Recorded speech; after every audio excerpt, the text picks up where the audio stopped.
Hier, les camarades, j'ai vu sur Instagram un tag qui m'a marqué. C'est un tag qui était écrit dans les rues de Chicago par des militants qui aujourd'hui se battent contre les rafles de la police à l'immigration aux États-Unis. Ce tag, il disait « S'ils viennent pour moi ce matin, ils viendront pour vous ce soir ». Est-ce que ces militants, ils ont compris aux États-Unis? Nous devons le comprendre aujourd'hui. Si demain, notre camarade Anas Kazib, représentant politique, porte-parole d'une organisation nationale, il est condamné, plus personne ne sera à l'abri dans ce pays, plus personne.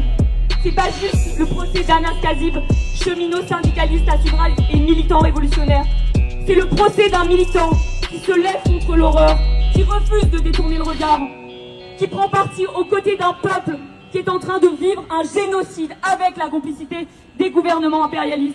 Il faut qu'on arrête de parler d'inaction des gouvernements face à ce massacre, face au génocide. Ce n'est pas de l'inaction. Le gouvernement, il n'est pas passif. En réalité, il est activement coupable. Il est coupable quand il envoie des armes.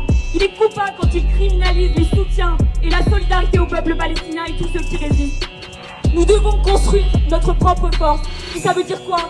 Ça veut dire militer sur nos lieux de travail, organiser, convaincre, construire. À la fac, dans nos lycées, dans tous les secteurs du travail. Ça veut dire construire des bastions qui vont préparer les grèves de demain et qui pourront s'opposer à des événements comme cela. Aujourd'hui, on ne veut pas simplement défendre Anas. On veut gagner pour le peuple palestinien, mais aussi pour nous tous et toutes, parce que notre victoire, elle n'est pas déliée de celle de la victoire du peuple palestinien. Ni Trump, ni Macron, ni Scholz, ni Starmer, ni Sisi, ni aucune des bourgeoisies des pays arabes n'arrêtera le génocide. Alors on peut se poser la question, qui pourra le faire? C'est nous, c'est les dockers, de FOSS, de jeunes. Aujourd'hui, les travailleurs de Sud Aérien, de la CGT chez Airbus, qui refusent eux aussi de charger les armes.